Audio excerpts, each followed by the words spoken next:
Good morning সবাইকে। আজকে আমাদের সিকিম ব্লগের ডে 4 আর এই যে ভিউটা তোমরা দেখছো এটা আমাদের জুলুকের হোমস্টে ব্যালকনি ভিউ। যদি ডিটেলস লাগে কমেন্ট করো।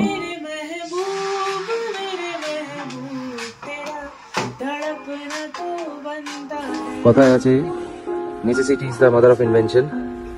ঘরে আয়না পাইনি তাই এই ডাবল মিরর উইন্ডোতে সবাই মিলে মেকআপ করা হচ্ছে। এখানে একজন ওখানে আরেকজন। কি রে এই পাপোশটা তুই ছিড়লি এখন? গুড গুড জব বুঝু। আহা দেখো ওর আইব্রোজ আগা। বুঝু বুঝু পাহাড়ের এই বেশি বেশি ফারওয়ালা ডোগুলো কি কিউট লাগে যে আমার কি বলবো। আমার তো এই হোমস্টেটা এত ভালো লাগছে যে আমার কোথাও যেতেই ইচ্ছে হচ্ছে না। কিন্তু আমাদের এখন ব্রেকফাস্ট করে জলদি জলদি নাথুলার জন্য বেরোতে হবে, না হলে ওখানে কিন্তু আমাদের অনেকটা বেশি রাস্তা হাঁটতে হবে। তুমি ছবি তুলবে না? ও বুঝতে পারছে, দেখো কেমন পোজ দিচ্ছে বসে বসে। আজকে আমাদের প্রথম গন্তব্যস্থল হচ্ছে তাম্বি ভিউ পয়েন্ট। আমরা সিল্ক রুট দিয়ে অ্যাকচুয়ালি উঠে এখানেই ফার্স্ট এসে দাঁড়ালাম।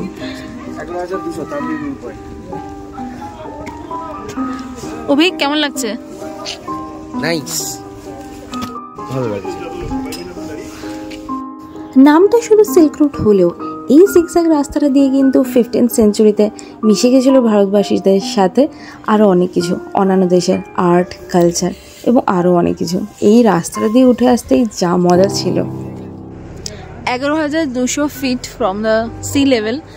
আর এখানে তোমরা দেখতে পাচ্ছ সিল্ক রুট। বিভৎস মজা আসছে, বিভৎস। এই রাস্তাটাই ওঠাটাই দারুণ। আমার তো এটা ফার্স্ট টাইম, অনেক হয়তো বহুবার এসছো। আমার এটা ভেবে খুব ভালো লাগছে আমাদের দেশটা কতটা সুন্দর না। এর আগে হ্যাভলকের সমুদ্র দেখেছি, এখন সিকিমের সিল্ক রুট দেখলাম। ও মাই গড। আমাদের পরের গন্তব্যস্থল হচ্ছে বাবা হরভজন সিং এর মন্দির। এখানে তোমরা অনেকেই এসছো, কিন্তু আমাদের এটা সবারই 6 জনেরই ছিল ফার্স্ট টাইম।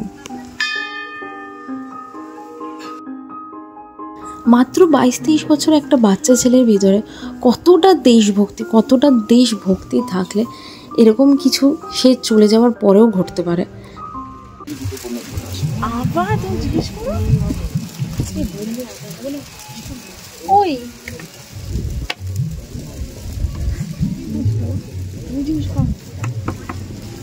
इसके सर वो हम लोग गूगल में अक्सर सुनते हैं, देखते हैं वीडियोस वगैरह कि बाबा कभी कभार आते हैं, उनका आवाज़ आप लोगों को मिलता है। ये सच है क्या? आप लोगों को भी लगता है कि बाबा आते हैं और इधर प्रोटेक्ट करते हैं? हाँ लगता है। किसी के बाबा ड्रीम में भी आते हैं, बाबा बता भी देते हैं। जैसे चाइनीज कुछ हरकत होती है तो 24 घंटे पहले उसके ड्रीम में आएंगे और बता देते हैं। फिर 24 घंटे बाद अगर देखते हैं तो वो हकीकत में सच मिलता हमको। किसी इंडिविजुअल का नहीं, किसी के आ सकता, आर्मी पर्सनल किसी के बंदे के आ सकता। कई बंदों ने देखा भी बाबा को ड्यूटी करते हुए। देखा? हाँ, रात को दिखता है ना, बाबा दिखता है। बहुत अच्छा। हम लोगों का तो वो ये हो रहा है, पहली बार आए हम सभी इधर।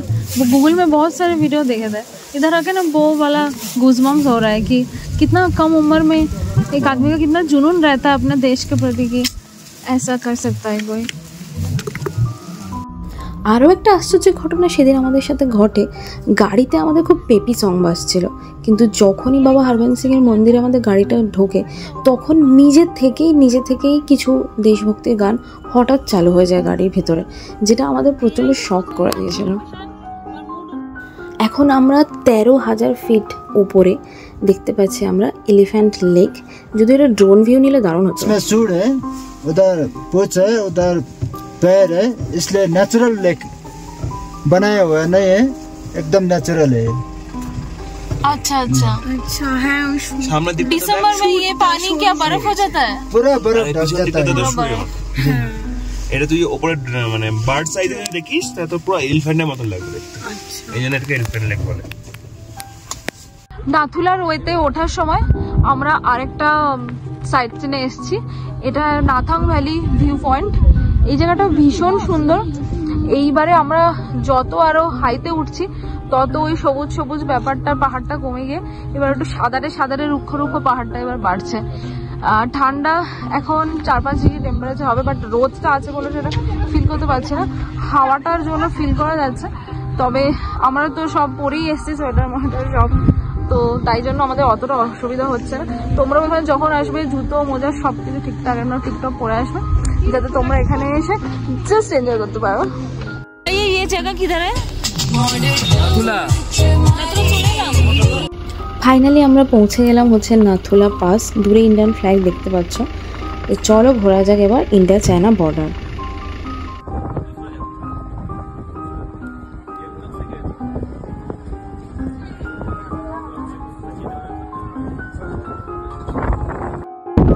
ফাইনালি নাথুলাতে পৌঁছেছি, ঘোরা হয়ে গেছে Nathula pass, India China Bhutan border দেখা হয়ে গেছে।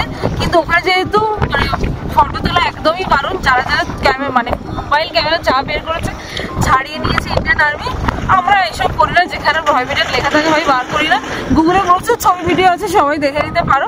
কারণ হচ্ছে যে আমার মানে ইউটিউব থেকেই যে মানে প্রথম জীবনে কেউ নাথুলা পাস দেখলে থাকতো নয়, বাট হ্যাঁ ভিডিও করতে পারলে ভালো লাগতো। তো এবার যাবো হচ্ছে আমরা ছাঙ্গু, 1-1 ঘন্টা টাইম লাগবে, লাঞ্চও করতে হবে। তো চলো দেখা হবে ওখানে। আমরা এখন দাঁড়িয়েছি ছাঙ্গু লেকের সামনে। আমি ছাঙ্গু লেকে মা বাবা ভাইয়ের সাথে এসেছিলাম 2000 বা 2001-এ। তখন তো আমি ফুল আইস পেয়েছিলাম, কারণ আমি ডিসেম্বর জানুয়ারি টাইমটা এসেছিলাম। এই লেকটা পুরো একদম সলিড আইস হয়ে গেছিল, লোকে এটার উপর স্কেটিং ফেটিংও করছিল, দারুণ। মা বাবার সাথে যখন এসেছিলাম আজ থেকে প্রায় 20 বছর আগে, সেই মেমোরিটাই রিকল হচ্ছে সমানে মাথার মধ্যে। নেটওয়ার্ক থাকলে মা বাবাকে ভিডিও কল করতে পারতাম, ভিডিও করে নিয়ে যাচ্ছি, মা বাবাকে দেখাবো। তো তখন পুরো পাহাড়টা বরফে ঢাকা ছিল। ভেবেছিলাম এবারও যদি একটু আইস ফাইস পাই, ছবি ছোটোবেলায় সেই ছবির সাথে রিক্রিয়েট করবো আফটার 20 ইয়ার্স এগো। তখন খুব ছোট্ট ছিলাম, ভাই খুব ছোট ছিল, খুব মেমোরিগুলো রিকল হচ্ছে এখন। এখান থেকে আমরা সোজা বেরোবো হচ্ছে গ্যাংটকের জন্য। গ্যাংটকের হোটেলে গিয়ে একেবারে তোমাদের সাথে দেখা হচ্ছে, যদি না মাঝখানে আবার কিছু ভিডিও করার মতো কিছু পাই। আমার আগের ব্লগটা দেখলে তোমরা জানতে পারবে এই মাঝখানে যে কিডন্যাপার আমাদের বাচ্চাটাকে কিডন্যাপ করে মাঝখানে বসে আছে তার টোটাল হিস্ট্রি কী ছিল। তো কিডন্যাপার যেহেতু আমাদের বাচ্চাটাকে অলরেডি কিডন্যাপ করেই নিয়েছিল, তাই আমরা দুজনকেই গাড়িতে নিয়ে গ্যাংটক অবধি যেতে বাধ্য হই। আর রাস্তায় যেতে যেতে ওই জাপানের সাকুরা ফুলের মতন কিছু পিঙ্ক ফুল, পিঙ্ক পাতাওয়ালা আমরা গাছ রাস্তায় দেখতে পাই। হয়তো ক্যামেরাতে ভালো মতো আসেনি, কিন্তু সামনে থেকে কিন্তু খুব সুন্দর দেখতে ছিল। ওদের ওখানকার অ্যাকসেন্টটা এরকম, হ্যাঁ এটা খুশি পেয়েছে আমার, হ্যাঁ করে হাসছে। ওদের বাবুজি বলছো ফোন রাখ, এই যে আমি হেসে যাচ্ছি।